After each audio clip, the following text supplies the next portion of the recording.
Bom dia, galerinha do sexto ano. Tudo em paz? Tudo tranquilo? Continuamos nos protegendo nos nossos lares, né? Com a campanha IEGA Fica em Casa, hashtag IEGA Fica em Casa, para a gente cuidar de nós mesmos e das pessoas que amamos, né? Vamos lá, vamos seguir nossa caminhada pela história. Então vamos hoje de pré-história americana, né? Até a gente compreender como que esse homem chegou ao Brasil, chegou à América, né? Para a gente entender como que essas sociedades pré-históricas, elas chegaram aqui. Porque quando o Cabral, os portugueses chegam e aportam no Brasil, eles vão ter aqui um encontro com os ameríndios, os indígenas, né? Várias tribos, milhares de grupos de tribos indígenas. Mas, na verdade, esses índios eles já são um grupo mais recente. Há grupos que vieram bem anteriores a eles, né? Grupos ancestrais, né? Pré-históricos americanos. E é esses grupos que a gente vai tentar compreender como que eles chegaram aqui. Bem, a gente está vendo aqui um mapa, né, do mundo. E a gente entender que primeiro o homem surge aqui na África, né? Ele surge na África, lá, o Australopithecus, né? Ele vai passando por todos aqueles ancestrais, Homo habilis, Homo erectus, né? Esses homens eles vão da África para a Ásia, né? Depois eles vão para a Europa, né? Chegam à Oceania. E aí, como que eles vão chegar à América, já no Homo sapiens? Esse homem vai atravessar, essa é a teoria mais antiga, a teoria mais tradicional, conhecida como teoria de Clovis. Tá? Esses homens vão sair ali pelo cima da Rússia, ir pelo Estreito de Bering, descer pelo Alasca, América do Norte até a América do Sul. Essa é a teoria mais tradicional e mais antiga de como que o homem chegou à América. Mas diante das últimas descobertas que houve, né, principalmente descobertas que houve na Argentina e no Chile, até nos próprios Estados Unidos, né, que é o grande defensor da teoria de Clovis, né, mas também as descobertas que aconteceram aqui no Brasil, né, principalmente a defesa de uma antropóloga chamada Nelida Guidon, tá?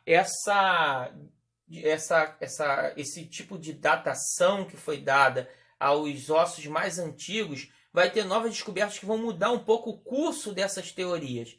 Lembrando que não há uma verdade absoluta de como o homem chegou à América, são teorias. Lembrou daquilo que a gente falou de criacionismo e evolucionismo, né? Não há verdades absolutas sobre as nossas origens, nem sobre a chegada do homem à América. Há teorias.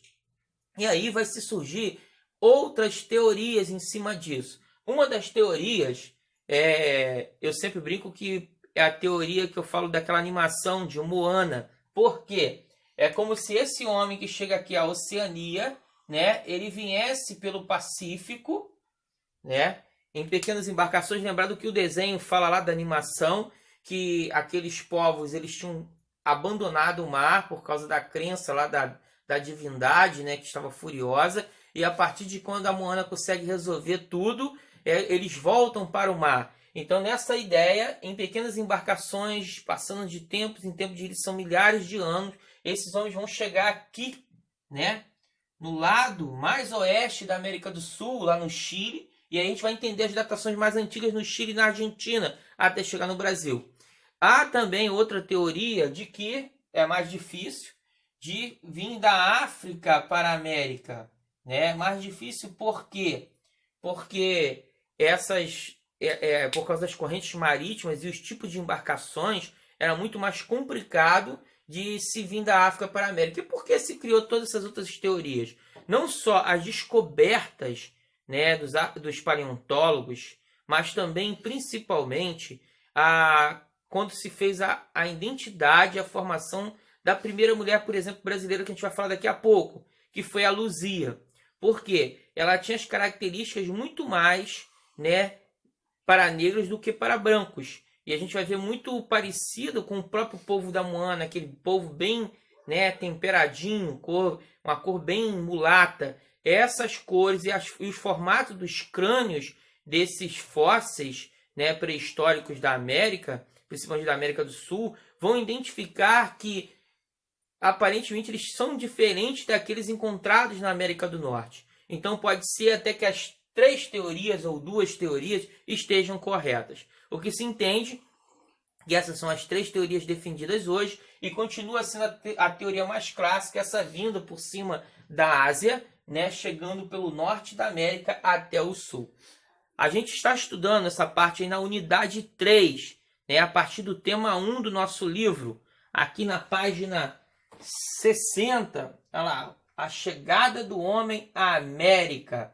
Né? Aí está aqui também um mapa do próprio livro, né? O sítio arqueológico de Clove, viagens pela terra e pelo mar, né? E aqui as segundas teorias na página 62, beleza? Nós vamos continuar agora falando, né, sobre o tema 2.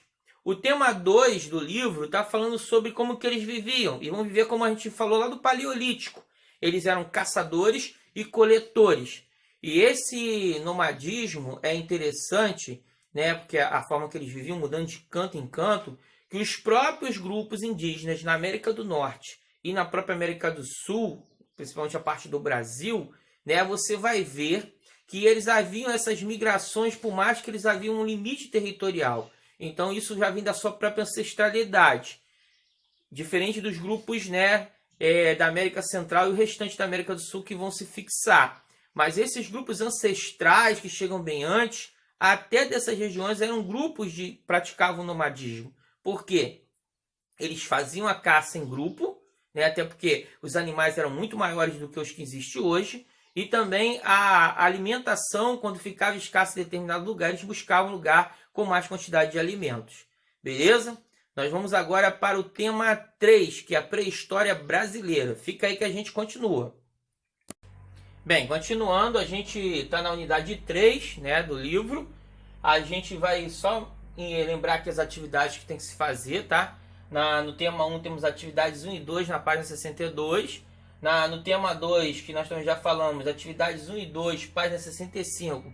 E atividades 1, 2 e 3 na página 66. É legal a gente dar uma passada lá, porque vocês vão ver animais pré-históricos da fauna brasileira no livro, tá? Tem mais de alguns. E o tema 3, que é esse tema que a gente está falando aqui, atividades 1 e 2, página 70.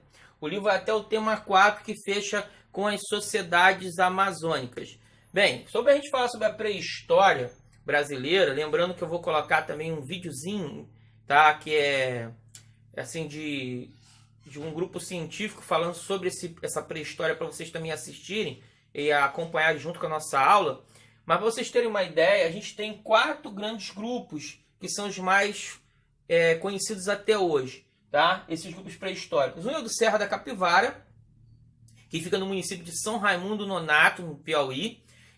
Ali é onde a Nied Guidon vai fazer as principais descobertas.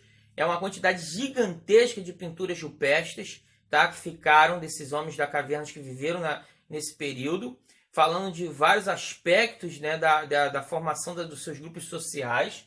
Depois a gente tem o segundo grupo, que são os sambaquis, também conhecido como povos das conchas, tá? E esse grupo ficava principalmente no litoral do Brasil, vinha do Nordeste até o Sul, faziam várias montanhas de conchas, tá? Também temos o grupo de Lagoa Santa, Minas Gerais, que é o grupo da Luzia, que seria a mulher mais antiga do Brasil, né? O fóssil mais antigo do Brasil, que foi feito até o antigo Museu Nacional, que infelizmente incendiou. Tinha uma parte do crânio e tinha o rosto feito, né, de forma científica, como seria o rosto verdadeiro da Luzia, tá? Aí vocês vão ver que ela tinha características negras e mongoloides, tá? E sociedades amazônicas, que são as sociedades do norte, principalmente do norte do Brasil, e essas vão ter uma ligação muito grande com os grupos indígenas que a gente vai encontrar aqui com a chegada do europeu. Esses grupos indígenas, que está até no tema 4, é importante porque eles vão começar a mudança, né, dentro do meio ambiente amazônico, e eles têm uma característica, eles são ceramistas, através de artefatos de cerâmicas encontrados, né, foi se conhecer um pouco da cultura deles.